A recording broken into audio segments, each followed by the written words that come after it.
ان سوالوں کے جواب حاصل کرنے کے لیے میں نے پاکستان کے ٹاپ ایکسپورٹر سے رابطہ کیا ہے. یہ وہ ہیں جنہوں نے پاکستان میں فیکٹریاں لگائیں اور امریکہ میں پروڈکٹ سیل کی. اگر امریکہ کے گھروں سے پروڈکٹس ایسی نکل رہی ہیں جس میں میڈ ان پاکستان لکھا ہوا ہے تو انہی کا ہی کارنامہ ہے.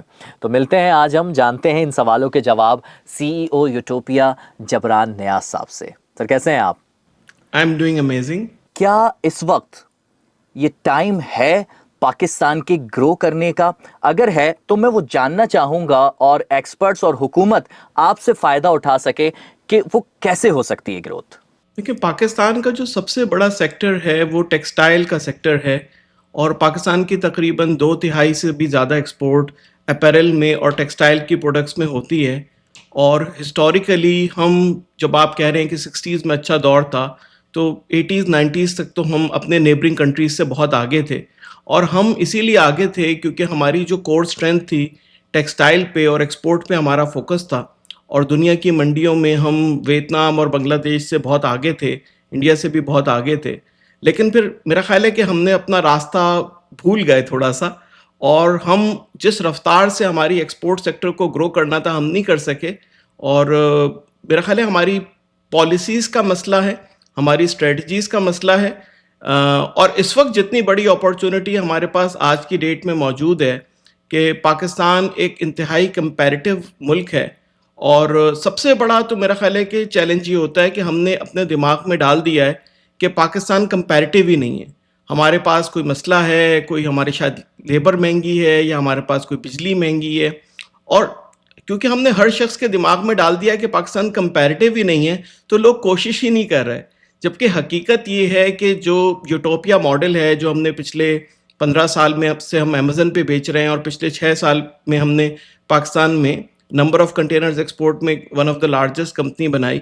اس میں ہی ہم نے ماڈل کو ایک طرح سے فزیکلی ٹیسٹ کر کے، جسے کہتے ہیں کہ ایک پروف آف کانسیپٹ کر کے دیکھا کہ آپ پاکستان میں one of the largest manufacturing لگا سکتے ہیں، چائنا بنگلہ دیش انڈیا سے سستی پروڈکٹس بنا سکتے ہیں، بہتر پروڈکٹس بنا سکتے ہیں، اور جتنا چاہے ایکسپورٹ کا بزنس آپ پاکستان میں لا سکتے ہیں. صرف چیلنج جو ہے وہ ہماری اپنی ہی پالیسیز ہیں، ایز آف ڈوئنگ بزنس جیسے ہمارے پاس چھوٹے چھوٹے مسئلے ہیں. تو اگر ہمارے جو مقتدرہ ہیں یا اقتدار میں لوگ ہیں، اگر وہ جو ٹاپ بزنس مین سے بات کریں، ان کے مسائل سمجھیں اور ان کو حل کرنے کی کوشش کریں، تو کوئی ریزن نہیں ہے کہ ہم یہاں سے ایکسپورٹ کو 2 یا 3 گنا نہ بڑھا سکیں اگلے 5 سے 10 سال میں، خاص طور پہ اب جب امریکہ اور سعودی کمپنیز بھی پاکستان میں انویسٹ کرنے میں انٹرسٹڈ ہیں. جبران صاحب، ہم یہ دیکھ رہے ہیں کہ اس ماحول میں ہمارے پاس انرجی کرائسس دور ہو سکتے ہیں اگر ایران ہمیں سستی انرجی دے دے، اگر ہمیں سستی گیس ملنا شروع ہو جائے. تو کیا واقعی پاکستان سے جو ایکسپورٹ ہے وہ بڑھ سکتی ہے؟ ایکسپورٹر کو کتنا فائدہ ہو سکتا ہے اس صورتحال میں؟ پہلے میں چاہوں گا کہ آپ اس صورتحال کی عکاسی کرتے ہوئے ایکسپورٹ میں کتنی مدد مل سکتی ہے ہمیں وہ بتائیے، پھر بعد میں اپنا فارمولہ بتائیے کہ آپ یہاں تک اچھا، کیسے جو ایک ہڈن سیکرٹ ہے چائنا کے پاس اس کی گروتھ کا، کیونکہ اس کے اوپر سینکشنز نہیں لگ سکتی جیسے باقی کنٹریز پہ لگ سکتی ہیں، تو وہ جو پیٹرولیم پروڈکٹس ہوتی ہیں وہ رشیا اور ایران سے سستے داموں خریدتا ہے، جس سے پلاسٹک پروڈکٹس بن سکتی ہیں، جس سے جو پی ٹی اور ایم اے جی جیسی پروڈکٹس کو یوز کر کے پولیسٹر، یارن اور ڈفرینٹ ٹیکسٹائل پروڈکٹس بن سکتی ہیں. تو ایک چائنا کے پاس کمپیریٹیو ایج یہ بھی ہے کہ کیونکہ اس کے پاس ایرانین اور رشین پیٹرولیم پروڈکٹس اس کو دنیا سے سستی ملتی ہیں کیونکہ ان کنٹریز پہ سینکشن ہے، تو وہ را مٹیریل سستا بناتا ہے. تو چائنا کا جو فنڈامنٹل ایک اس کی ون آف دا سیکرٹس ہے اس کی سکسیس کا، کیونکہ سب سے زیادہ ایکسپورٹ چائنا سے ہوتی ہے، اور ویتنام کی ایکسپورٹ جو کہ ون آف دا ہائیسٹ ہے وہ بھی چائنا کی وجہ سے ہی ہوتی ہے، چائنا کے را مٹیریلس کیونکہ وہ اس کا پڑوسی ہے. اور یہ جو اگر ایران پہ سینکشنز ہٹتی ہیں تو ہمیں بھی انہی پیٹرولیم پروڈکٹس کا انہی ریٹس پہ ایکسس مل سکتا ہے، اور اس سے ہم کافی فائدہ اٹھا سکتے ہیں. تو اگر ایران پہ سینکشن اٹھتی ہیں تو پاکستان کے انرجی سیکٹر کے لیے یا پیٹرولیم جو را مٹیریلز ہوتے ہیں اس میں ایک بہت زبردست فائدہ ہو سکتا ہے. زبردست. اچھا سر، یہ بتائیں کہ آپ ماشاءاللہ ہزاروں لوگوں کو جو ہے وہ آپ کے جو ہے امپلائی ہیں، تقریباً میں پڑھ رہا تھا 10 سے 15 ہزار آپ کے امپلائی ہیں، اگر میں صحیح ہوں تو بتائیے گا. تو کیا پاکستان میں انڈسٹریل گروتھ آسان ہو رہی ہے یا مشکل ہے؟ جی ماشاءاللہ ہمارے پاس اس وقت 15,000 لوگ کام کر رہے ہیں. صرف 6 سال پہلے ہم نے اسٹارٹ کیا تھا اور میں تو کہتا ہوں کہ وہ مجھے روزگار پرووائڈ کر رہے ہیں, میں ان کو نہیں کر رہا. تو ہو واو. بالکل میرا خیال ہے کہ پاکستان میں ایکسپورٹ ایک بہت ہی وائبل سیکٹر ہے. اور اگین جو ہمیں کچھ چیلنجز ہیں اس میں جس پہ ہم آگے چل کے بات بھی کریں گے, اگر اس کو ہم ان چیلنجز کو حل کریں جس میں کچھ ہمارے پاس جو فنڈامنٹل فلاز ہیں, جیسے کچھ بجلی تھوڑی سی مہنگی تھی جس پہ سب بات کرتے ہیں, جو گورنمنٹ نے سستی کر دی, اور ہم کسی حد تک اب سولر کو ملا کے اگر دیکھیں تو کوئی انرجی پرائسز ہمارا اتنا میجر ایشو نہیں ہے. اور انفارچونیٹلی میں ایک بات کہتا ہوں کہ ہم نے زیادہ تر جو ہم گورنمنٹ سے بات کرتے ہیں یا جو ادارے گورنمنٹ سے بات کرتے ہیں, خاص طور پہ جو بھی ہماری ایسوسیشنز ہیں جو گورنمنٹ سے بات کرتی ہیں, وہ سوائے انرجی پرائسز کی کسی دوسرے ایشو پہ بات ہی نہیں کرتی. تو انرجی مثال کے طور پہ اگر ہمارے پاس ایکسپورٹر کو 10 ایشوز ہیں تو انرجی اس کا ایک ایشو ہے. باقی جو 9 پرابلمز ہیں وہ ہم نے 20 سے 30 سال میں حل کرنے کی کوشش ہی نہیں کی, جو اصل ایشوز ہیں جس کی وجہ سے آپ کی ایکسپورٹ پہ بہت ہی سگنیفیکنٹ اثر پڑ رہے ہیں. ہمارا اسٹرکچر جو کہ اندر سے خراب ہے, وہ کس طریقے سے خراب ہے؟ آپ کو کہاں کہاں مشکلات پیش آتی ہیں ایز ایکسپورٹر پاکستان سے بیٹھ کر یہاں سے ایکسپورٹ کرنے میں مٹیریل؟ کون سے وہ مسائل ہیں جو آپ کو درپیش ہیں, جو کہ آپ کو مزید, آپ ٹاپ 5 میں شامل ہیں, جو کہ آپ کو ٹاپ 3 میں آنے سے روک رہے ہیں؟ جی بالکل, امیزن میں ہم ٹاپ 5 سیلرز میں سے ہیں اور اس وقت پاکستان کے بھی ٹاپ 20 ایکسپورٹرز میں سے ہیں. اور جو سب سے پہلا جو ایشو ہمیں فیس ہوا جب ہم نے پاکستان میں اپنی انڈسٹری سیٹ اپ کرنے کی کوشش کی, تو ظاہر ہے کہ ایکسپورٹر کی کوشش ہوتی ہے کہ وہ پورٹ کے پاس اپنا انڈسٹریل سیٹ اپ لگائے. اور جب آپ کوئی بہت ہی لارج اسکیل مینوفیکچرنگ جس طرح کی ہم سیٹ اپ کرنا چاہتے ہیں, اس کے لیے آپ کو سینکڑوں ایکڑ جگہ انڈسٹریل لینڈ چاہیے ہوتی ہے. تو گورنمنٹ نے کوئی ایسا پروجیکٹ نہیں بنایا کہ اگر کوئی فارن انویسٹر آ کے پاکستان میں انویسٹ کرنا چاہے تو اس کو اگر 100 یا 200 یا 300 ایکڑ پہ ایک بہت بڑا انڈسٹریل پارک لگانا ہے تو وہ لینڈ اکوائر کرنے کا کوئی میکینزم ہی نہیں ہے. اگر آپ اپنی سندھ کی لینڈ دیکھیں تو اس میں زیادہ تر آپ کی انلیگل لینڈ ہے, اور اس میں آپ تقریباً میں 2 سال تک سمجھ لیں کہ مجھے جب ایک بہت میگا ایکسپینشن کرنی تھی تو میں تقریباً 2 سال تک صرف لینڈ ہی ڈھونڈتا رہا, اور کوئی بھی میکینزم نہیں تھا کہ آپ کسی سرکاری ادارے سے بات کریں اور وہ آپ کو کہے کہ ٹھیک ہے اگر آپ پاکستان میں اتنی بڑی انویسٹمنٹ کر رہے ہیں. اور تقریباً وہ یہ میرا یعنی کہ یہ انویسٹمنٹ میں نے 2 سال پہلے اسٹارٹ کی, اور اس میں تقریباً $100 ملین کا یہ ایک نیا پروجیکٹ تھا. یہ اس کے علاوہ $100 ملین کی تو اب تک کی میں انویسٹمنٹ کر چکا ہوں پاکستان میں ایز آف اوورسیز پاکستانی, اور اندر $100 ملین کی جو میں انویسٹمنٹ کرنے جا رہا تھا اس کے لیے 2 سال تک مجھے, یعنی کہ 2 سال پہلے میں نے وہ پروجیکٹ سٹارٹ کر لیا ہے نوری آباد, ابھی جو کراچی اور حیدرآباد کے بیچ میں 250 ایکڑ میں نے لینڈ ایکوائر کی, لیکن مجھے تقریباً اس سے پہلے 2.25 سال تو میرے اسی میں ضائع ہو گئے کہ میں کوئی انڈسٹریل اچھی لینڈ ہو جو کہ لیگل ہو. کیونکہ سندھ کراچی کے پاس جتنی بھی آپ دیکھیں ہائی ویز کی لینڈ ہے, یا پورٹ قاسم کے پاس یا ڈھاپے جی میں جو بھی آپ بڑی انڈسٹریل لینڈ لگانا چاہتے ہیں, تو اس کے لیے آپ کو لیگل لینڈ لینا ایک امپاسبل چیلنج ہے.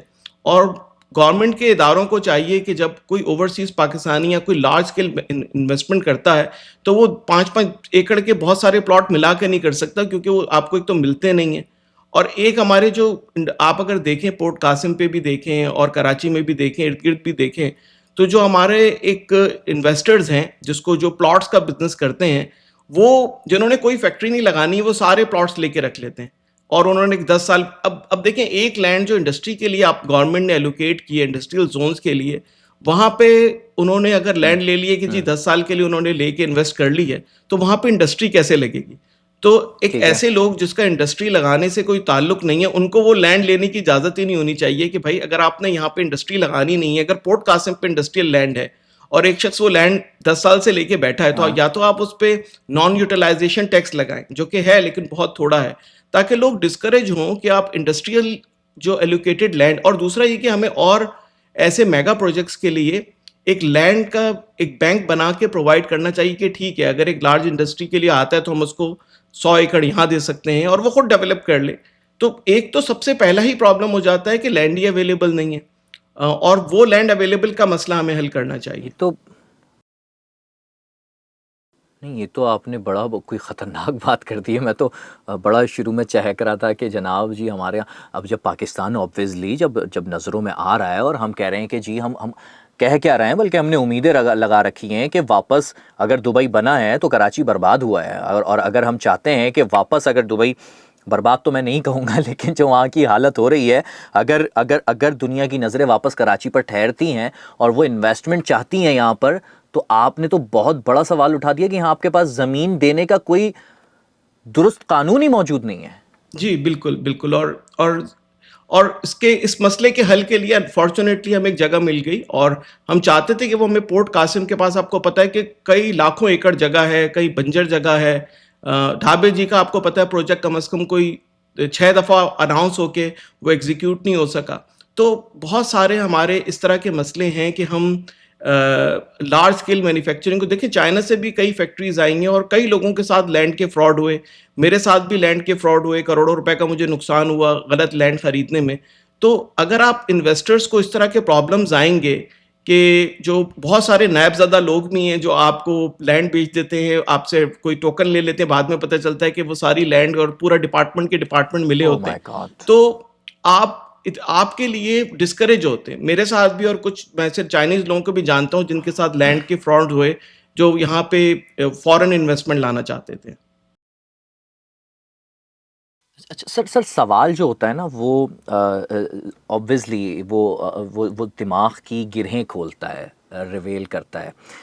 تو میں کچھ ذرا سمجھنا چاہ رہا ہوں, میں یہ سمجھنا چاہ رہا ہوں, میں ایک ایکسپورٹر کا ذہن پڑھنا چاہ رہا ہوں کہ, یا انویسٹر کا کہہ لیں, کہ آپ نے پاکستان کو انویسٹمنٹ کے لیے کیوں چنا. میں اس سوال سے یہ سمجھنا چاہوں گا کہ اگر ہم مستقبل میں کہہ رہے ہیں کہ جی انویسٹر آئے گا تو وہ انویسٹر پاکستان کیوں آئے گا, پہلے میں یہ سمجھنا چاہوں گا اور پھر مزید اس لینڈ کے علاوہ کیا مسائل ہیں وہ سنوں گا. ٹھیک ہے. تو دیکھیں ہماری ایک ریسرچ بیس آرگنائزیشن ہے اور ہم فیوچر کو سمجھتے ہیں کہ مستقبل کیا ہوگا. ٹھیک ہے. تو ہم نے سب سے پہلے انڈرسٹینڈ کیا ایز این انویسٹمنٹ کہ چائنا کی جو ورک فورس ہے اس کی لیبر کی کاسٹ بڑھتی جا رہی ہے. اس وقت اگر آپ دیکھیں تو چائنا کی لیبر ٹھیک کاسٹ ہے, پاکستان, بنگلہ دیش اور انڈیا کے مقابلے میں 7 گنا مہنگی ہے. اور آپ کو پتہ ہے کہ ان پہ پابندی ٹھیک لگی ہے. تھی کہ 2 پیرنٹ کے ایک ہی چائلڈ ہو سکتے ہیں. تو اس کی وجہ سے ان کی جو پر جی جی کیپٹل انکم ہے یا ایک عام آدمی کی انکم ہے جو ابھی 7 گنا کا فرق ہے, یہ اگلے 5 سے 10 سال میں 15 یا 20 گنا ہو جائے گا. اس کا نتیجہ یہ ہوگا کہ ٹھیک جو ہے. لیبر انٹینسو مینوفیکچرنگ انڈسٹریز ہیں اس میں چائنا کمپیریٹیو ہی نہیں رہے گا. وہ یا تو الیکٹرک وہیکلز بنائے گا, یا وہ سولر پینلز بنائے گا, یا وہ چپس بنائے گا, یعنی کہ وہ بہت ہائی ٹیک بزنسز کی طرف ٹرانزیشن ہو جائے گا. تو ہمارا یوٹوب ہو جی گیا ہے, بالکل ہو رہا تقریباً ہے, ہو گیا لیکن ہے. ہمارا ویژن یہ ہے کہ کیونکہ ابھی بھی دنیا کی میجورٹی لیبر انٹینسو پروڈکشن ابھی بھی زیادہ تر چائنا میں ہی ہے, اور یہ آپ کے پاس اگلے 10 سال میں اپرچونٹی ہے کہ یہ جو ساؤتھ ایشیا ایک ایسا ریجن ہے کہ جس میں ہارڈ ورکنگ ورک فورس ہے اور جس میں ایکسٹریملی لو لیبر کاسٹ اور بہت ہی محنتی لوگ ہیں. اگر آپ اس کا کمپیئر کریں گے دوسرے ریجن سے, گلف سے جہاں پہ لیبر کاسٹ بہت زیادہ ہے, یا ادر کنٹریز سے, وہاں پہ اتنے آپ کو ہارڈ ورکنگ اور موٹیویٹڈ ورک فورس نہیں ملے گی. تو اس تھیسس کے اوپر ہم چاہتے ہیں کہ پاکستان میں ایک one of the largest manufacturing set up لگائیں, جس کے لیے ابھی تو ہم اپنی انویسٹمنٹ سے کر رہے ہیں, لیکن ہماری کمپنی کے ایسے کنیکشنز ہیں انویسٹر سے کہ ہم بلینز آف ڈالرز کی بھی مینوفیکچرنگ انویسٹمنٹ پاکستان میں لا سکتے ہیں اگر ہمیں رائٹ پلیٹ فارم پرووائڈ کیا جائے. تو جو ہمارا انویسٹمنٹ تھیسز ہے وہ یہ ہے کہ پاکستان میں ایک ایسا کنٹری ہے کہ اگر یہاں پہ رائٹ پالیسیز ہوں اور انویسٹرز کو صحیح بینیفٹس پرووائڈ کیے جائیں in terms of as of doing business, نہ کہ کوئی فائنینشیل بینیفٹ, اس کے جو مسائل ہیں اس کو حل کیا جائے, تو ہم اپنی انویسٹمنٹ اور ہمارے ساتھ جو پارٹنر انویسٹمنٹ ہے اس کے ساتھ بہت بڑی انویسٹمنٹ کر سکتے ہیں. اور جب آنے والے 5 سے 10 سال میں چائنا سے زیادہ ہم کمپیریٹیو ہوتے چلے جائیں گے ہر آنے والے سال میں, تو ہم tens of billions of dollars کی مینوفیکچرنگ پاکستان میں موو کر سکتے ہیں. نہیں سر, اس کے لیے آپ کو اس پلیٹ فارم پر آج اور ابھی بتانا ہوگا کہ وہ مسائل کیا کیا ہیں, تاکہ جب مقتدر حلقے, اقتدار میں بیٹھے ہوئے حلقے وہاں تک یہ بات پہنچے تو ایٹ لیسٹ ہماری کوشش یہ ہے کہ ہم اپنا وہ والا کام تو کر لیں نا جو جب حضرت ابراہیم علیہ السلام کو آگ میں ڈالا گیا تھا تو چڑیا آگ بجھانے کے لیے اپنی چونچ سے پانی ڈال رہی تھی, اسے پتہ نہیں تھا کہ آگ بجھے گی نہیں بجھے گی. مجھے بھی نہیں پتا کہ یہ جو پاکستان کے انٹرنل مسائل ہیں ہماری سے ایک پوڈ کاسٹ سے حل ہوں گے نہیں ہوں گے, لیکن ایٹ لیسٹ ہم اپنا وہ والا کام کر لیں. تو میں چاہوں گا کہ ذرا آپ باریک باریک جو مسائل جو آپ کے سامنے آتے ہیں، درپیش ہوتے ہیں، آپ تمام کھول کر رکھ دیجئے اور ہم کھل کر چلائیں گے، کوئی ڈر نہیں ہے. یہ پاکستان کے مستقبل کا سوال ہے. ہم چاہتے ہیں کہ انویسٹر کو کیا مسائل پیش آ رہے ہیں وہ آج پوری دنیا سنے، تاکہ ان لوگوں پر جو اس پاکستان کے گرو کرنے میں مشکلات پیدا کر رہے ہیں وہ کم سے کم ان کو نکیل ڈالی جا سکے. دیکھیں جان بوجھ کے تو کوئی مسائل نہیں پیدا کر رہا. میرا خیال ہے کہ ہماری انکمپیٹنس کہہ لیں یا ہمارا فوکس نہیں ہے ان ایشوز کو سالو کرنے کے لیے.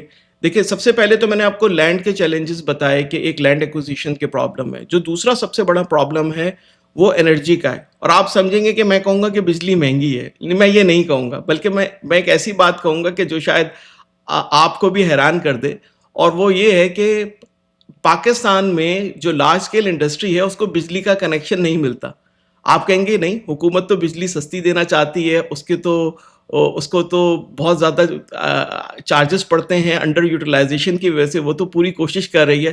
لیکن میں اپنی مثال دوں کہ جو میں نے نوری آباد میں 250 ایکڑ پہ پاکستان کی one of the largest manufacturing set up لگایا، جس میں 50 ایکڑ کمپلیٹ ہو گیا ہے، وہاں پہ کام شروع ہو گیا ہے اور $30 ملین کی ٹوٹل انویسٹمنٹ ہو بھی چکی ہے اس پروجیکٹ پہ. مجھے ابھی تک بجلی کا کنیکشن نہیں ملا پچھلے 2.25 سال میں ہیسکو سے. میں نے 5 میگا واٹ مجھے بجلی چاہیے تھی اس کے لیے، اور صرف ان کے ٹیکنیکل ایشوز ہیں. اور آپ دفتر کے چکر پہ چکر لگاتے ہیں، ان کے سی ای او سے لے کے ان کی مینجمنٹ سے آپ درجنوں میٹنگز کرتے ہیں، اور نظام اتنا خراب ہے ایک لارج اسکیل مینوفیکچر کے لیے بجلی کا کنیکشن لینے کا کہ آپ کو 2 سال لگ جاتے ہیں ایک فیکٹری کو چلانے کے لیے، ایک ہیوی انڈسٹریل کنیکشن لینے کے لیے. آپ امیجن کریں کہ ایک ایسا ملک جو کیپیسٹی پیمنٹ دے رہا ہے اور وہ چاہتا ہے کہ کسی طرح ہماری انرجی کنزپشن 20 to 30% بڑھ جائے تاکہ وہ کیپیسٹی پیمنٹس ختم ہو جائے. پوری اکانومی صرف کیپیسٹی پیمنٹس کی وجہ سے ہو رہی ہے. اور دوسری طرف، اور جب میں نے اس پہ ریسرچ کی تو مجھے پتا چلا میں اکیلا نہیں ہوں. میری جیسی سینکڑوں انڈسٹریز ہیں جو اس وقت کئی ہزار میگا واٹ کنیکشن گورنمنٹ سے لینے کے لیے انتظار کر رہی ہیں کہ بھائی آپ ہمیں کنیکشن دے دیں، ہم کل سے بجلی استعمال کریں گے، کل سے جاب کریٹ ہو جائے گی، کل سے لارج اسکیل مینوفیکچرنگ سٹارٹ ہو جائے گی. اور جب میں نے اس پہ فردر ریسرچ کی تو مجھے پتا چلا، جب میں نے بہت سارے لارج اسکیل مینوفیکچرنگ جیسے گل احمد آپ لے لیں یا آرٹسٹک گروپ لے لیں یا بڑے بڑے گروپ لے لیں، تو پتا چلا کہ سرکار سے بجلی لینا ان کے لیے بھی مصیبت تھی. اسی لیے کسی نے گیس سے بجلی بنانا شروع کر دی، کسی نے ونڈ سے بجلی بنانا شروع کر دی، کسی نے فرنس آئل سے بجلی بنانا شروع کر دی. آپ سوچیں کہ اتنی ساری جو مینوفیکچرنگ کمپنیز ہیں ان کو تو چاہیے تھا کہ وہ لومز لگاتی یا ڈائنگ مشینری لگاتی تاکہ وہ اپنی ایکسپورٹ بڑھاتی. یہ ساری کمپنیز کو کیا مصیبت پڑی کہ یہ ساری کبھی فرنس آئل سے بجلی بنانے کے پلانٹ امپورٹ کر رہی ہیں اور اپنی آدھی بجلی کوئی فرنس آئل سے بناتا رہا، کبھی کوئی گیس انجن سے بناتا رہا اپنی بجلی، کبھی کوئی کول سے بناتا رہا. لکی کے پاس دیکھیں تو کول سے بجلی بنانے کا one of the largest set up ہے. تو ہمارا جو بجلی کا نظام ہے، جو کہ خاص طور پہ لارج اسکیل انڈسٹری کو، جو بڑی بڑی ایسی انڈسٹری جو ٹاپ 10 یا 20 ایکسپورٹرز ہیں، ان میں سب کے پاس تقریباً 3 یا 4 نظام ہیں. اور جنریٹرز ہیں، ڈیزل جنریٹرز تو ہیں جب بجلی جاتی ہے. کم از کم ایک کمپنی کے پاس 4 پیرالل نظام ہیں، کیونکہ سرکار، ان کو پتہ ہے کہ جب وہ سرکار سے بجلی مانگیں گے اور ان کا 20 سے 30 سال کا ایکسپیرینس ہے تو سرکار ان کو آسانی سے بجلی نہیں دے گی. اور اس ایسی چیز جو کہ دنیا میں 3 مہینے میں آپ کو کہیں بھی آپ جائیں گے کہ بھائی ہم جابس کریٹ کر رہے ہیں، انڈسٹری لگا رہے ہیں، آپ ہمیں بجلی دے دیں، آپ کو 3 سے 4 مہینے میں بجلی مل جائے گی. لیکن پاکستان میں کئی ڈیکیڈ سے یہ ایک کور پرابلم ہے. ہمارے جو ماشاءاللہ سرکاری چلنے والے ادارے ہیں جو کہ بجلی پرووائڈ کرتے ہیں، ان سب کا یہ پرابلم ہے کہ وہ جو ہماری اور بجلی مہنگی ہونے کا تو میں شکایت کر ہی نہیں رہا. میں تو کہہ رہا ہوں کہ بھائی ہم ایک آپ کہہ رہے ہیں بجلی دے ہی نہیں رہے، ہم شکایت تو کر ہی نہیں رہے. بالکل سر ریزن یہ ہے کہ دیکھیں، ایک تو ریزن یہ ہے کہ سرکاری ادارے، آپ کو پتہ ہے کہ سرکاری اداروں میں کام کیسے ہوتا ہے. آپ یہی کام کے الیکٹرک سے کہنا تو کے الیکٹرک نے جب تک ہم کے الیکٹرک کے ساتھ کام کر رہے تھے، وہ ایک پرائیویٹ ادارہ ہے، ان کا نفع یا نقصان ہے. بجلی چلے گی تو ان کا منافع ہوگا، ان کا پروفٹ بنے گا، کیونکہ سارے سرکاری ادارے ہیں اور گورنمنٹ کے اندر چلتے ہیں. اور یہاں پہ بیوروکریسی اس حد تک خراب ہے اور ان کی عادتیں اتنی خراب ہیں کہ یہ کوئی نہ کوئی ایکسکیوز کرتے ہیں کام نہ کرنے کا. اور ہمارے جیسے انویسٹر جو ایون گورنمنٹ کے تمام اداروں سے کنیکٹڈ بھی ہیں اور ان کی شکایت بھی کرتے ہیں، SIFC سے لے کے ہر ادارے سے، اور وہ ہیلپ کرنے کی بھی کوشش کرتے ہیں، لیکن یہ حالات ہیں کہ آپ کو 2 سال لگ جاتے ہیں اور بجلی کا کنیکشن نہیں ملتا. ایکسپورٹ انڈسٹری، اوورسیز انویسٹمنٹ جس میں ہنڈریڈز آف ملین کی انویسٹمنٹ ہو چکی ہے اس کے باوجود. مطلب آپ جو اربوں روپے انویسٹ کر رہے ہیں، آپ کا بھی وہی حال ہے کہ آپ کو بھی فائلیں لے کر ایک سے دوسرے دفتر میں گھومنا پڑ رہا ہے آپ جی کی کم ٹیم از کو؟ کم میری پاور لگانے کے لیے کوئی 50 سے 100 میٹنگز ہو چکی ہوں گی ڈفرینٹ گورنمنٹ کے لیول پہ. کیا جی بات بالکل، کر رہے ہیں پچھلے سر؟ 2.25 سال میں، اور ابھی بھی شاید ہو جائے کچھ کام، پارشلی ہو جائے. اور یہ کس لیول پہ جی میٹنگ ہوئی ہماری ہے تو آپ کی؟ ہیسکو کے سی ای او سے لے کے SIFC سے لے کے گورنمنٹ کے منسٹر سے لے کے ہر لیول پہ جہاں جہاں ہمیں موقع ملتا ہے، اور ایون پوڈ کاسٹ پہ بھی ہم یہ شیئر کرتے ہیں کہ اس طرح کے ہمارے فنڈامنٹل مسائل ہیں پاکستان میں کہ آپ جو ہے. کام ہوا سر؟ جی کام ہوا شاید کچھ آپ کا؟ پارشلی کام ہو جائے. ابھی بھی ہم آج کل میں لگے میں 1.25 سال سے کوشش کرنے میں. لیکن دیکھیں اگر یہی بجلی ہمیں 90 دن میں مل جاتی تو شاید ہم بہت تیزی سے اپنی انڈسٹری لگا پاتے. ابھی ہم ظاہر ہے کہ جب تک آپ کے پاس بجلی ہی نہیں ہوگی آپ کس طرح کانفیڈنس سے اپنی انویسٹمنٹس لا سکیں گے. بالکل سچ بتائیے گا سر، ایمانداری کے ساتھ، کیا یہ چکر بلیک میلنگ والا ہے؟ انڈر دا ٹیبل کچھ دیکھیں مانگتے ہیں؟ پاکستان میں بائی بلڈنگ ڈپارٹمنٹ ہو یا کوئی بھی سرکاری ادارہ ہو، اس میں تو آپ کو پتہ ہے کہ مسائل ہیں، ٹھیک ہے. اور میں کسی کی اسپیسیفکلی بات نہیں کروں گا پاکستان میں، لیکن میں یہ کہتا ہوں کہ بھائی کام تو کریں. اگر کوئی کاسٹ بھی ہے کسی چیز کی تو میرا نہیں خیال کہ پاکستان میں کوئی بزنس مین منع کرتا ہے کہ کوئی اگر چیزوں کو سپیڈ اپ کرنے کے لیے کوئی لیگل کام کرانے کے لیے کوئی آپ کو کسی چیز کو ایکسپیڈائٹ کرنا پڑتا ہے تو میرا نہیں خیال کہ کوئی اس کو منع کرتا ہے. آپ کا بھی اپنا پلاٹ ٹرانسفر کراتے ہیں تو آپ کو پتہ ہے آپ لیگل کام کر رہے ہیں اور اس کا بھی ایک انآفیشیل نمبر ہے جس کا ریٹ طے ہے. تو آپ کو پتہ ہے کہ پاکستان میں کام کس طریقے سے ہوتا ہے. لیکن آئی تھنک کرپشن تو ہمارا پرابلم شاید مجھے لگتا ہے 1% ہے. ہمارا 99% پرابلم انکمپیٹنس ہے، کام نہ ہونا. میرا خیال ہے ہم نے کرپشن کو اتنا زیادہ امپورٹنس دے دی ہے کہ شاید ہماری جو کور چیلنجز ہیں وہ کرپشن کی وجہ سے ہیں. میں کہتا ہوں کہ تھوڑی دیر کے لیے آپ کرپشن کو بھول جائیں، آپ صرف فوکس کریں کہ لوگوں کے کام ہونے چاہیے، جس کو میں کہتا ہوں ایز آف ڈوئنگ بزنس. اگر ایک لارج اسکیل انڈسٹری لگانے کے لیے کوئی شخص کہتا ہے کہ مجھے بجلی کا کنیکشن دو تو اس کو 90 دن میں ملنا چاہیے، اس کو 2 سال تک اس کو آفیسز کے چکر نہیں لگانے چاہیے. گورنمنٹ آف پاکستان نے میرے بھائی کو ریکگنائز کیا تھا last year and he got Sitara Imtiaz ان کو دیا تھا because of our contribution of setting large scale manufacturing in Pakistan. اور PM صاحب نے بہت اچھے انیشیٹو لیے، جیسے انہوں نے ایک ایکسپورٹرز پہ ایکسپورٹ ڈیولپمنٹ سرچارج لگتا تھا 0.25% کا، وہ ہٹا دیا. تو ایسا لگتا ہے کہ گورنمنٹ کوشش کرنا چاہتی ہے. SIFC کے پاس گئے اور انہوں نے ہمارے کچھ GST ریفنڈ کے ایشوز تھے وہ حل کرائے. میں GST پہ بھی آؤں گا آپ کے پاس اس کے بعد اگلے ٹاپک میں. تو ایک طرف تو ہمیں یہ نظر آتا ہے کہ گورنمنٹ دل سے چاہتی ہے کہ لوگوں کے مسئلے حل ہوں، لیکن شاید اتنے مسائل کا انبار ہے اور میرا خیال ہے کہ ان کی پرائرٹیز کے ایشوز ہیں کہ دیکھیں ہم سعودیز اور مڈل ایسٹ کے پاس تو اتنی دفعہ جاتے ہیں کہ بھائی آپ ہمیں کوئی انویسٹمنٹ دیں اور کئی 100 چکر لگائیں اور سوائے MOU سے بات آگے نہیں بڑھتی.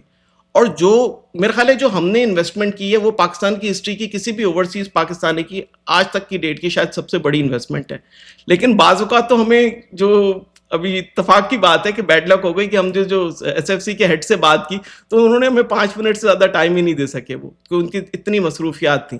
تو آپ دیکھیں کہ جو SIFC کا ادارہ ہے جو اس کا کام ہے کہ انویسٹمنٹ کو لانا، تو اس کے ہیڈ اتنے بزی تھے دوسرے پروجیکٹس میں اور وہ کافی ایکٹیولی کام کر رہے ہوتے ہیں. میں ان کا کام بھی دیکھتا ہوں، اچھا کرتے ہیں. لیکن جب میں انہیں ان سے ایک ویڈیو کال کی، میں اور میرے بھائی تھے، تو وہ اتنے بزی تھے کہ ان کے پاس ٹائم نہیں تھا اور وہ صرف 5 منٹ میں میٹنگ میں بیٹھ سکے. ان کو ہم بتا ہی نہیں سکے کہ کتنی بڑی اپرچونٹی ہم لا سکتے ہیں، کس طرح ہم ہنڈریڈز آف ملینز کی مزید انویسٹمنٹ یا بلینز آف ڈالر کی انویسٹمنٹ پاکستان میں لا سکتے ہیں اگر وہ ہمارے مسائل حل کریں. لیکن کیونکہ وہ اتنے آکوپائڈ تھے کہ وہ انفارچونیٹلی ہماری بات نہیں سن سکے. اچھے آدمی تھے، لیکن یہ جو پرائرٹیز کا ایشو ہے گورنمنٹ آف پاکستان کا کہ جو آئی ایم سوری، آگے بڑھنے سے پہلے ذرا ایک منٹ سر. یہ تو بڑی عجیب سی بات ہو گئی. جن کی ذمہ داری ہے انویسٹمنٹ کو پاکستان میں لانا اور آپ ہیں جو کہ انویسٹمنٹ پاکستان میں لانا چاہتے ہیں، تو پھر اور پاکستان میں کوئی اتنی بڑی انویسٹمنٹس تو آ نہیں رہی ہیں کہ ہم بولیں نہیں یار وہ واقعی بہت اتنی انویسٹمنٹ لانے میں بزی تھے کہ آپ کی انویسٹمنٹ چھوٹی پڑ گئی. لیکن آپ کی انویسٹمنٹ تو زیادہ بڑی ابھی تک جو آپ نمبرز بتا رہے ہیں وہ سامنے آ رہی ہے. تو مجھے یہ 5 منٹ دینے والی بات آئی ایم سوری ہضم نہیں ہو رہی. کیونکہ دیکھیں ہم نے ان کو مینڈیٹ دے دیا ہے کہ بھائی آپ کسی طرح سے جو foreign investment through middle east یا ادر چینل سے لے کر آئیں, اور جو لوگ ہمیں انویسٹمنٹ نہیں دے رہے ہیں ہم ان کے ساتھ کام کرنے میں یا ان کے مسئلے حل کرنے میں لگ گئے, جبکہ کیونکہ ہم جو لوگ کام کر رہے ہیں یا جس طریقے سے ہم کام کر رہے ہیں یا جس طریقے سے ہم انویسٹمنٹ لانے کی کوشش کر رہے ہیں اس طرف ہم دھیان نہیں دے رہے. لیکن اگر ہمارے پاکستانی انویسٹرز جو ہیں جو کہ کئی ڈیکیڈ سے انویسٹمنٹ کر رہے ہیں, یا اوورسیز پاکستانی جو بہت زیادہ انویسٹمنٹ کرنے میں انٹرسٹڈ ہیں اور میرے جیسے کچھ لوگ کر بھی رہے ہیں, ان کو وہ توجہ نہیں ملتی, ان کے مسائل کو سننے کے لیے وہ پرائرٹی نہیں ملتی. وہ ہمارے مسئلے سن لیتے ہیں, لکھ بھی لیتے ہیں, لیکن اس کو فالو اپ نہیں کرتے یا ان کو حل کرنے کی ایک جو جینوئن کوشش ہے نہیں کرتے. میں آپ کو تھوڑا سا پرابلمس کی طرف بتاؤں گا کہ دیکھیں ایک ہمارے پاس ایک ایکسپورٹر کا دیرینہ مسئلہ ہے اور وہ ہے جی ایس ٹی. اب آپ سوچیں کہ آپ کہیں گے کہ جی پاکستان میں ہر شخص کو سیلز ٹیکس دینا چاہیے. میں کہوں گا بالکل پاکستان میں ہر شخص کو سیلز ٹیکس دینا چاہیے, لیکن جو پاکستان میں چیزیں بکتی ہیں اس میں 70 سے 80% لوگ سیلز ٹیکس نہیں دیتے. سب جانتے ہیں کہ بھائی دکانوں پہ سیلز ٹیکس کلیکٹ نہیں ہوتا, لیکن گورنمنٹ نے رولز بنائے ہیں کہ ایکسپورٹر جی ایس ٹی دے گا. اچھا ایکسپورٹر تو اپنا مال یورپ میں بیچ رہا ہے, امریکہ میں بیچ رہا ہے, اور جب وہ بیچ رہا ہے تو وہاں پہ وہ سیلز ٹیکس بھی دے رہا ہے, سارے ٹیکس دے رہا ہے, ان کے انکم ٹیکس بھی دے رہا ہے. لیکن وہ کہہ رہے ہیں نہیں, ہم آپ سے پاکستان میں پہلے جی ایس ٹی لیں گے اور پھر ہم آپ کو یہ ریفنڈ کر دیں گے اور یہ ہمارے نظام کے لیے اچھا ہے. اچھا مجھے تو یہ بات بالکل ہضم نہیں ہوتی کہ بھائی جب ایک بندے پہ جی ایس ٹی لاگو ہی نہیں ہوتی, اس نے دوسرے ملک میں اپنا مال ایکسپورٹ کر دینا ہے, تو آپ اس سے جی ایس ٹی کلیکٹ کیوں کر رہے ہیں. اب میرے ساتھ کیا ہوا کہ کیونکہ میں ایسی پروڈکٹس ایکسپورٹ کرتا تھا جو پاکستان میں ٹریڈیشنلی ایکسپورٹ نہیں ہوتی تھی, جیسے نان اسٹک کوک ویئر ہے, کاسٹ آئرن کوک ویئر ہے, ہینگرز ہیں اور پلاسٹک کی پروڈکٹس ہیں, باقی ٹیکسٹائل اور اپیرل بھی کرتا تھا. تو ان کا ایک سسٹم ہے فاسٹر جس کا کام تھا لوگوں کو سیلز ٹیکس ریفنڈ دینا, اور اپریل 2024 سے اس کا سسٹم ہمارے لیے کام کرنا بند ہو گیا, اور 1 سال سے زیادہ وہ سسٹم ہمارے ریفنڈ نہیں دے سکا, اور ایک وقت آیا کہ 200 کروڑ روپے سے بھی زیادہ کے ریفنڈ ہمارے سسٹم میں اسٹک ہو گئے. اور اس کے لیے میں نے تقریباً 1 سال تک پتہ نہیں کس کس ادارے کو, فائنانس منسٹر سے بات کی, ایف بی آر چیئرمین سے بات کی, ایف بی آر کے آفیسز کے کئی 100 چکر لگائے, اور پرائم منسٹر کو کئی دفعہ لیٹر لکھے. شبر زیدی تھے اس وقت, 40 سے زیادہ ڈپارٹمنٹس کو میں فالو اپ کرتا رہا, اور میرا یہ حال ہو گیا کہ میں گورنمنٹ کو جی ایس ٹی دے رہا ہوں اور مجھے ریفنڈ نہیں مل رہا, جس کی وجہ سے میرے سارا جو بزنس میں منی تھا وہ ایک طرح سے گورنمنٹ کے پاس چلا گیا, اور ظاہر ہے کہ میری آدھی ہو گئی ایکسپورٹ اس کے بعد, ان مسائل کے بعد. اور مجھے 1.25 سال لگا یہ وہ جی ایس ٹی ریفنڈ لینے کے لیے جو مجھ پہ لاگو ہی نہیں ہوتا. تو ہم نے ایک ایسا نظام بنا دیا ہے کہ بھائی آپ, اور یہ ہر تھوڑے عرصے کے بعد کسی نہ کسی ایکسپورٹر کو یہ پرابلم آتی ہے کہ بھائی آپ جو ہے وہ جی ایس ٹی ریفنڈ, آپ جی ایس ٹی جمع کرائیں ہم آپ کو ریفنڈ دے دیں گے. اس کی وجہ سے 3 مہینے تو وہ سائیکل میں پیسے پھنس جاتے ہیں. اور جو لوگ سسٹم میں جب ان کے گلچز آتے ہیں, جب کبھی تو لگتا ہے کہ جب ان کے پاس پیسے کم ہوتے ہیں یا ٹارگٹ میٹ نہیں ہوتے تو جان بوجھ کے سسٹمز کو خراب کر دیا جاتا ہے, یا پھر کسی کو ٹارگٹ کیا جاتا ہے اگر آپ کے ساتھ جیسے کوئی پوڈ کاسٹ میں بول دیں ان کے خلاف کچھ, تو مطلب ایسے جو سسٹم ہے کہ جو اتنا اچھا آپ کو لگتا ہے کہ اگر آپ زیادہ کھل کر بولیں گے تو خدا نخواستہ آپ ٹارگٹ ہو سکتے ہیں؟ ڈر تو لگتا ہے, کیونکہ میرا خیال ہے جب میرا اپریل میں ریفنڈ بند ہوا اس کے بعد میں نے اکتوبر میں ہر لیول پہ جا کے شکایت کرنا شروع کی, اور اس وقت میرا کام آلموسٹ ہونے والا تھا, لیکن مجھے انہوں نے 1.25 سال تک لٹکا دیا. انہوں نے بالکل مجھے ایسے حالات پیدا کر دیے کہ مجھے تو اپنے ورکرز کی سیلریز دینے کے مسائل پیدا ہو گئے. اب یہ نہیں پتا کہ ان کا سسٹم خراب تھا یا کسی نے کوئی جان بوجھ کے کیا, لیکن انسان کے دماغ میں ایسے خیالات تو آتے ہیں کہ بھائی آپ جب شکایت کرتے ہیں اوپر جا کے تو پتہ نہیں نیچے والے لوگوں کو اچھا نہیں لگتا. سسٹم سر, مین پرابلم ہے سسٹم. میں یہی آ رہا تھا نا, اور آج کی اس پوڈ کاسٹ کا مطلب بھی یہی ہے کہ ایکچولی پاکستان گرو کر رہا ہے, دنیا دیکھ رہی ہے, بھارت جل رہا ہے, ہم اندر سے جو کھوکھلا پن ہے وہ ہم ذرا سامنے لائیں, مسائل دکھائیں اور اس سسٹم کو ٹھیک کریں. جو اس 60 کی دہائی کے بعد سے جو سسٹم خراب ہونا شروع ہوا اور اب تک جو ہے وہ اسی پر گامزن ہے, اسی ٹریک پر چل رہا ہے, اس سسٹم کو ٹھیک کریں. تو اس سسٹم کو ٹھیک کیسے کیا جا سکتا ہے, یہ میں چاہوں گا کہ 3 آپ جو ہے وہ کوئی ایسے نکات پیش کر دیں کہ یار یہ 3 چیزیں اگر آپ ٹھیک کر لیں تو یقین کریں آپ کی انویسٹمنٹ اس وقت جتنی ہے اس سے ڈبل ہو جائے گی یا 3 گنا زیادہ ہو جائے گی. آبویسلی انویسٹرز کی نظر ہے اس وقت پاکستان پر, مگر جو سسٹم ہے وہ ٹھیک کرنے کی ضرورت ہے. تو کون سے ایسے 3 نکات ہوں گے جو کہ آپ کو لگتا ہے یار یہ اگر میرے لیے مسئلے حل ہو جائیں تو میں تو مزید انویسٹمنٹ کر سکتا ہوں؟ دیکھیں, ایک تو میں یہ کہوں گا کہ جو ہمارے کور چیلنجز ہیں وہ یہ ہیں کہ جو یوٹیلیٹیز ہیں وہ انڈسٹری کو ملیں, ٹھیک ہے, جس میں بجلی نمبر 1 پہ ہے, کنیکشن ہی نہیں ملتا. دوسرا, پانی کا بھی کنیکشن آپ کو نہیں ملتا انڈسٹری کو. اور آپ کو پتہ ہے کہ پاکستان کی 50% سے زیادہ جو انڈسٹریز ہیں ایکسپورٹ کی وہ کراچی میں لگی ہوئی ہیں, اور کراچی میں انڈسٹری کو لیگل پانی بھی نہیں ملتا اور ویسے پانی بھی نہیں ملتا. جبکہ میں اکثر لوگوں سے کہتا ہوں کہ ہم کہتے ہیں بجلی سستی دے دیں, اگر ہمیں پانی لیگلی مل جائے انڈسٹریز کو تو اس کو زیادہ منافع ہوگا یا زیادہ بچت ہوگی ایز کمپیئر ٹو کہ بجلی سستی کرنے سے. تو اگر آپ نے انڈسٹری کو اور کمپیریٹیو کرنا ہے تو آپ سمپلی کراچی میں جو انڈسٹریز لگی ہوئی ہیں آپ ان کو پانی پورا دے دیں, وہ اپنی پوری کیپیسٹی پہ کام کریں گے, آپ کی 25% ایکسپورٹ تو ایسی بڑھ جائے گی بغیر کچھ کیے. تو بھائی آپ کراچی میں انڈسٹریز کو یا کوئی بھی نئی انڈسٹری لگ رہی ہے اس کو بجلی کا کنیکشن دیں, اور جو لگی ہوئی ہیں ان کو آپ ریگولر پانی دیں لیگل طریقے سے, تو آپ کی سبسٹینشلی ایکسپورٹ آپ کی بڑھ سکتی ہے. اور اسی طرح جیسے گیس ہے تو گیس بھی ایک انرجی کی نیڈ ہے, گیس کے کنیکشن بھی انڈسٹری کو نہیں ملتے. تو ایک تو مین ایشو میں یہ کہوں گا نمبر 1 پہ یہ ہے کہ ایز آف ڈوئنگ بزنس سے کہ آپ اپنی جو انڈسٹری. دوسرا یہ جو آپ کا نظام ہے کہ آپ میرا خیال ہے کہ اگر روٹی کپڑا اور مکان سے فارغ ہو جائیں تو پھر بجلی پانی اور گیس مل جائے. بجلی پانی اور گیس مل جائے انڈسٹری کو تو روٹی کپڑا اور مکان تو لوگوں کو خود بخود مل جائے گا, کیونکہ ان ایکسپورٹرز میں بڑا دم ہے, بہت دم ہے. There you go. آپ سسٹم کی یوٹیلیٹیز بات کے کر رہے ہیں. معاملات ہیں, آپ ان کو انڈسٹریز کو حل کریں, کیونکہ کوئی بھی نئی انڈسٹری آپ پاکستان میں لگائیں تو اس کو یوٹیلیٹیز ملنا تقریباً ناممکن ہے, خاص طور پہ ساؤتھ میں کراچی کے پاس. دوسرے چیلنج یہ ہیں کہ ایز آف ڈوئنگ بزنس میں ہم نے اتنا مشکل کر دیا ہے.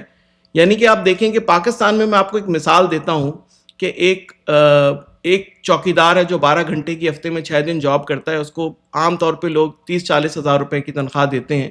لیکن اگر جو پاکستان کے لاء کے حساب سے اس کی تنخواہ نکالی جائے, اوور ٹائم کا ریٹ, ڈبل سیلری, چھٹی کے دن کے پیسے, بونس, ای او بی آئی کے پیسے, سیسی کے پیسے, پروویڈنٹ فنڈ کے پیسے, تو 90,000 روپے سے بھی زیادہ اس کی تنخواہ بنتی ہے, جو پاکستان میں کوئی بھی نہیں دیتا.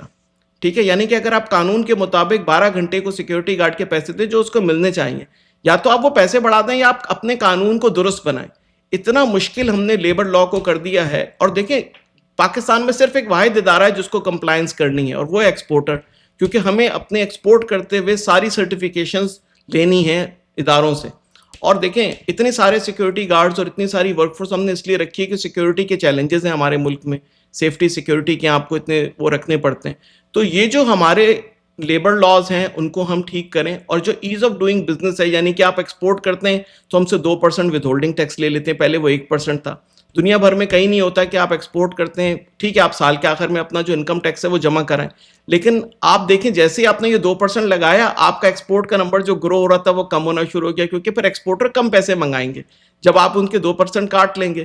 اسی طرح دیکھیں کہ آئی ٹی سیکٹر پہ جب آپ نے کم کیے تھے ود ہولڈنگ ٹیکس تو آئی ٹی کا آپ ایکسپورٹ دیکھیں کتنی تیزی سے بڑھ گیا.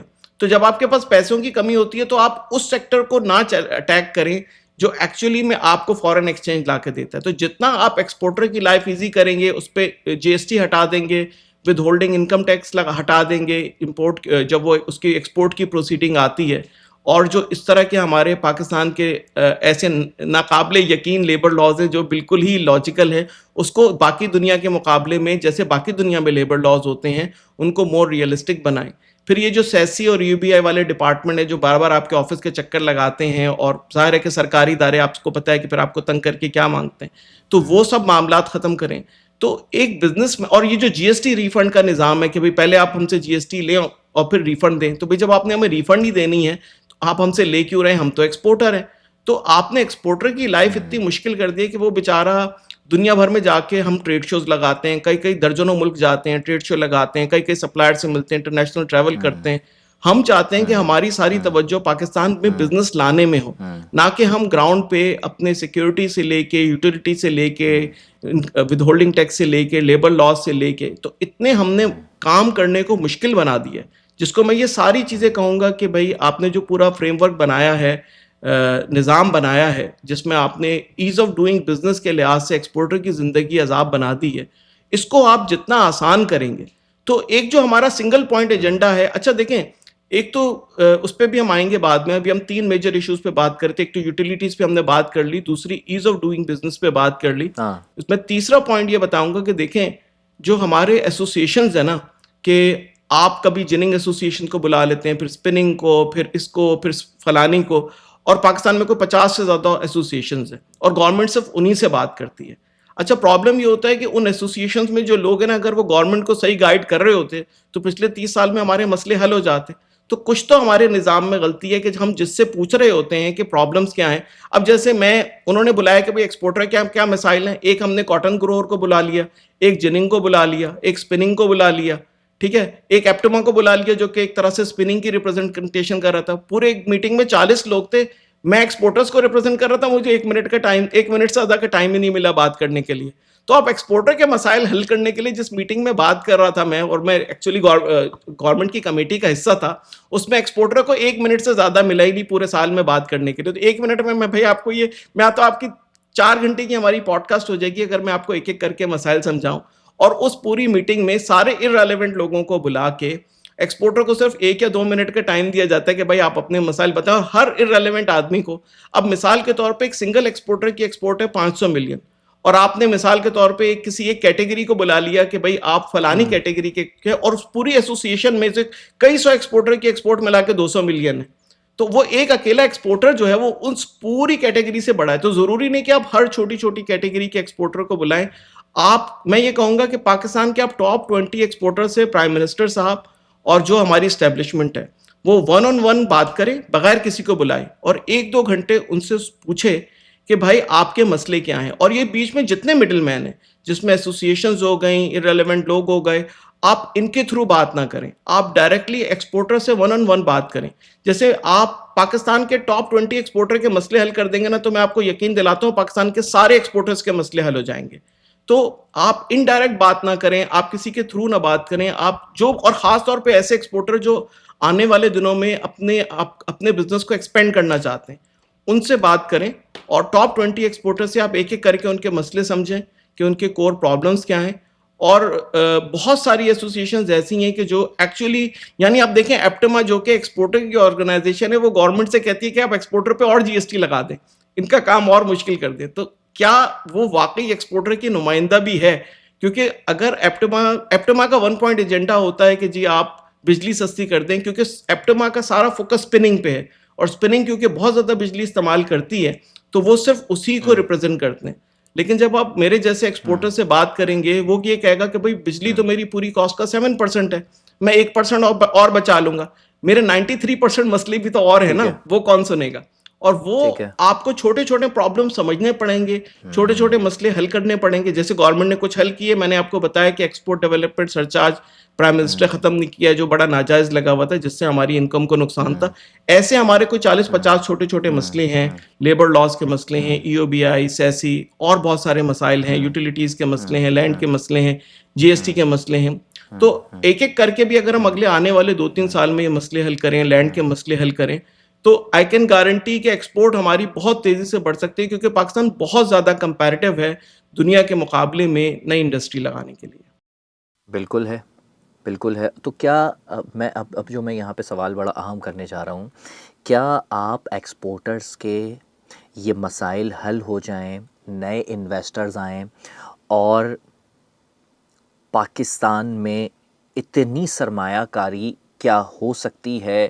کیا آپ ایکسپورٹرز مل کر اتنا پاکستان کو ریونیو جنریٹ کر کے دے سکتے ہیں کہ اگلے 2 سالوں میں ہم IMF کو فارغ کر دیں؟ دیکھیں مجھے تو لگتا ہے کہ پاکستان کی اکنامک حالت بہت اچھی ہے اور ہمیں بہت زیادہ محنت کرنے کی ضرورت نہیں ہے. آپ اگر آج کے حالات میں ہمارے صوبوں کا بجٹ دیکھیں اور اگر آپ ان کے خرچے دیکھیں تو آپ یورپ کے خرچے بھول جائیں گے. یعنی کہ آپ دیکھیں کہ ہم پوری دنیا کی سب سے مہنگی الیکٹرک بس منگاتے ہیں، اور ہمارے جیسا غریب ملک تو یوز بس بھی منگا سکتا ہے جو 20% کاسٹ میں آ سکتی ہے. اور اگر آپ صوبوں کے بچت دیکھیں تو وہ اربوں نہیں ہے، ٹریلینز میں ہیں. پاکستان میں جو صوبوں کے جو ڈیولپمنٹ بجٹس ہیں وہ ٹریلینز میں ہیں, تو صرف صوبے ہی تھوڑا سا احتیاط سے پیسے خرچ کریں تو 5 سے 10 ارب ڈالر کی تو امپورٹ یہی کم کر سکتے ہیں. اور ایک سال میں اگر صوبے کہیں کہ ہم نے کوئی میجر امپورٹس نہیں کرنی اگلے سال میں ڈیولپمنٹ پروجیکٹ کے لیے, کوئی بات نہیں, ہم سڑکیں وڑکیں بنا لیتے ہیں, لیکن ہم ایسے پروجیکٹس نہیں کرتے جس میں امپورٹڈ مٹیریل یعنی کہ مشینری یا اکوپمنٹ ایسی لگتی ہے, اس کو ہم سلو ڈاؤن کر دیں اگلے 2 سال میں. تو صرف صوبوں کی ہی ڈیولپمنٹ بجٹ میں سے ہم $10 بلین سیو کر کے جو ہمارے دوست ملک ہیں ان کے بھی سارے پیسے واپس کر سکتے ہیں. تو پاکستان میں وسائل کو خرچ کرنے کے جو طریقے ہیں اس کا مسئلہ, ہمارا جو آپ گورنمنٹ کا پروکیورمنٹ کا نظام دیکھیں, کیا گورنمنٹ کو ہر چیز برانڈ نیو ہی خریدنی ہے؟ جیسے میں فیکٹری چلاتا ہوں تو میں 80% مشینری یوز استعمال کرتا ہوں کیونکہ یوز مشینری میں ڈیپریسیشن ہو جاتی ہے. بھائی آپ نے اگر اوبر چلانی ہے تو کیا آپ BMW نکالیں گے یا آپ ٹویوٹا کرولا کا بیسک ورژن نکال کے اوبر چلائیں گے, کیونکہ آپ نے پیسے کمانے. تو ایک ایفیشینٹ وے میں بزنس ہم حکومتیں بھی نہیں چلاتے. اگر آپ دیکھیں کہ دنیا میں کون سے کنٹریز ہیں, ہماری دنیا میں کون سے کنٹریز ہیں جو سرکاری آفیسرز کو اتنی گاڑیاں دیتے ہیں, اور گاڑیاں دینے کی کیا ضرورت ہے بھائی؟ اگر آپ نے, میں آج کہیں دنیا بھر میں پرائیویٹ سیکٹر میں جاب کرتا ہوں تو میں اپنی موٹر سائیکل پہ کار پہ آتا ہوں یا بس سے آتا ہوں, وہ میرا مسئلہ ہے. تو سرکار ان نیسیسری اتنی ساری جو خرچے کرتی ہے, ایسے لوگ, ایسے ملک جو کہ غریب ہے. اب دیکھیں کہ اگر آپ ایسی پالیسیز بنائیں, اور میں یہ نہیں کہتا کہ کوئی مراد دیں ایکسپورٹرز کو, میں یہ کہتا ہوں صرف ہمارے ایز آف ڈوئنگ بزنس کر دیں, تو جو ہم جابس کریٹ کریں گے تو آپ کو احساس پروگرام میں اتنے پیسے دینے ہی نہیں ہوں گے, کیونکہ textile sector already 50% jobs create کر رہا ہے. اگر ہم 20% اور جابس کریٹ کر دیں تو پاکستان میں ان امپلائمنٹ زیرو ہو جائے گی. اگر آپ دیکھیں 15,000 لوگ جو کہ 6 سال میں یوٹوپین انڈسٹریز میں جابس کریٹ ہوئیں, اگر آپ ان کو فیملی ممبرس کو نکالیں تو وہ 1 لاکھ لوگ بنتے 15,000 لوگوں میں 6 بندے پہ. اور اگر وہ 3 دفعہ پیسہ اکانومی میں روٹیٹ ہوتا ہے تو 3 لاکھ لوگ اس سے مستفید ہوتے ہیں, یا میں ان سے مستفید ہوتا ہوں. تو آپ دیکھیں کہ اگر کراچی میں 1% تو, اگر کراچی کی 20% ان امپلائمنٹ تو ایک پروجیکٹ نے ختم کر دی, اور ایسے تو ہم سینکڑوں پروجیکٹ پاکستان میں لگا سکتے ہیں, اور اس کے لیے کوئی بہت زیادہ مشکل نہیں ہے. صرف اور صرف ہمیں ایکسپورٹر اور انڈسٹریز کی زندگی کو آسان بنانا ہے, اور میں کہوں گا ایز آف ڈوئنگ بزنس, یعنی کہ ہماری زندگی آسان کر دیں, ہمارے مسائل کم کر دیں. مطلب آپ کہہ رہے ہیں کہ اگر آپ کے مسائل حل کر دیے جائیں, آپ کی زندگی آسان کر دی جائے, تو اصل میں آپ پھر لوگوں کو امپلائمنٹ دے سکتے ہیں. اوبویسلی انویسٹمنٹ آئے گی, روزگار, تو آپ جب فیکٹریاں لگائیں گے تو روزگار آئے گا. لوگ جو اس وقت بے نظیر انکم سپورٹ سے صرف 16,000 روپے لے رہے ہیں, آپ ان کو 99,000 روپے دینے لگیں گے. جو لوگ احساس پروگرام سے 10-20 ہزار روپے لے رہے ہیں, 12,000 روپے, آپ ان کو 1-1 لاکھ روپے دینے لگیں گے. اوبویسلی ایسا ہوگا. میری دعا یہ ہے کہ آپ لوگوں کے مسائل حل ہوں اور پاکستان میں ایسا ہی ہو. لیکن جو سسٹم کی بات کی ہے نا ایکچولی, تو میرا یہ خیال ہے کہ اگر ووٹ لینے ہیں تو ان امپلائمنٹ ضروری ہے, تاکہ بے نظیر انکم سپورٹ پروگرام سے اور احساس پروگرام سے لوگوں کو پیسہ ملتا رہے. سوری, میں تھوڑا برا لگ رہا ہوگا ان لوگوں کو جو کر رہے ہیں, لیکن یہ سسٹم ہے, اٹس کالڈ سسٹم. ہم اس کو, ہماری دعا یہ ہے کہ یہ بہتر ہو. ہماری دعا ہے کہ لوگوں کو بے نظیر انکم سپورٹ سے بھی پروگرام ملے, لیکن کم لوگوں کو, لیکن ان امپلائمنٹ ختم ہو جائے نا. آپ جیسے لوگ جو ہے وہ, اور آپ جیسے بے شمار لوگ پاکستان میں خوشی خوشی انویسٹمنٹ کر رہے ہوں, نہ کہ میری پوڈ کاسٹ میں بیٹھ کر اپنے جو ہے وہ غم بتا رہے ہوں. لیکن باس, ایک چیز اور سمجھنا چاہوں گا, یہ جو آپ نے امیزون پر ڈومیننٹ کیا ہے, میں ڈومیننٹ ہی بولوں گا, کیا آپ اس کا فارمولا لیک کر دیں گے کہ ہمارے باقی پاکستانی انٹرپرینور جو ہے وہ بھی اس سے فائدہ اٹھا سکیں کہ بھائی سین ہے کیا, کہ ہم اور لوگ بھی ہو نا, علم تو سینہ بہ سینہ چلتا ہے. تو آپ ذرا اپنے سینے سے علم اس پوڈ کاسٹ کے ذریعے ٹرانسفر کیجئے کہ باقی جو ہے وہ بھی استفادہ حاصل کر سکیں. کیا پتہ ہم بھی کوشش کریں کہ جو جبران صاحب نے کیا ہے. میں اپنے آپ کو بڑا خوش قسمت سمجھتا ہوں کہ میں پہلا پاکستانی ہوں جس کو پاکستان کی پہلی برانڈ بنانے کا موقع ملا. تو ہمارا تقریباً, ہم اب تک $4 بلین کی سیلز کر چکے ہیں اپنی برانڈ کی دنیا بھر میں, جس میں ہماری برانڈ جیسے یوٹوپیا بیڈنگ, یوٹوپیا ٹاولز, جو کہ پاکستان اوریجن کہتا ہوں کیونکہ میں اور میرا بھائی جو اس کمپنی کے اونر ہیں دونوں پاکستانی ہیں, اور یہ ہم نے انٹرنیشنل برانڈ دنیا بھر میں رجسٹر کی. تو ہماری ہمیشہ سے خواہش تھی کہ جیسے نائکی ہے, گوچی ہے, ارمانی ہے, دنیا بھر میں بلینز آف ڈالرز کا ریونیو کرنے والی برانڈز ہیں, کوئی پاکستان اوریجن بھی برانڈ بنے. تو ہم نے اپنی دنیا میں برانڈ بنائی پاکستان اوریجن سے, اور پھر اس کو امیزون جیسے پلیٹ فارمز اور کئی سینکڑوں پلیٹ فارمز پہ اپنی پروڈکٹس کو بیچنا شروع کیا. تو ظاہر ہے کہ ہم برانڈ کے مالک بھی ہیں اور یہ برانڈ دنیا بھر میں میڈ ان پاکستان پروڈکٹس, اور آپ اس کا ایک اندازہ لگائیں کہ جو ہماری برانڈ کی پروڈکٹ ہے وہ یو ایس کینیڈا کے ہر گھر میں ایک سے زیادہ پروڈکٹس خریدی جا چکی ہیں, بلکہ یو کے اور یورپ میں بھی ہر 2 سے 3 گھر میں ایک گھر میں ہماری برانڈ کی یعنی میڈ ان پاکستان اور پاکستان اوریجن کی برانڈ پہنچ چکی ہے. تو یہ میرے لیے بڑی خوش قسمتی کی بات. کیا بات کر رہے ہیں سر, بہت یو بڑا کے اور نمبر. یورپ آپ میں کہہ ہر رہے 2 ہیں سے ہر 3 دو گھر سے میں, تین اور گھر یو میں. ایس اور کینیڈا میں ہر گھر میں ایک سے زیادہ یوٹوپیا کے برانڈ کی پروڈکٹ موجود ہے جو کہ میڈ ان پاکستان پروڈکٹ ہے اور پاکستان اوریجن برانڈ ہے. Made in Pakistan. Wow wow, ماشاء اللہ ماشاء اللہ. ٹھیک ہے, تو سر یہ بتائیں نا, یہ ہم بھی کر سکتے ہیں کیا, جو لوگ سن رہے ہیں. ایکچولی میں آپ کو میں مقصد بتاؤں سوال کرنے کا.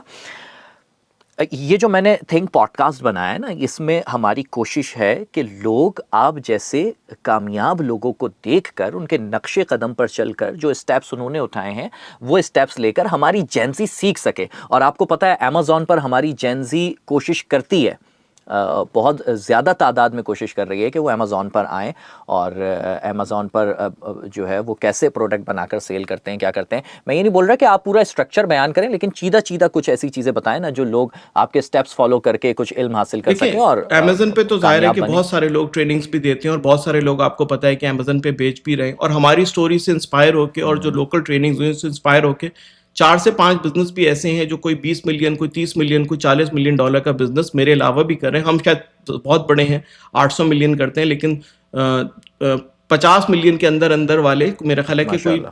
5 سے 6 بزنس اور بھی ہیں جو ہم سے انسپائر ہو کے بنے.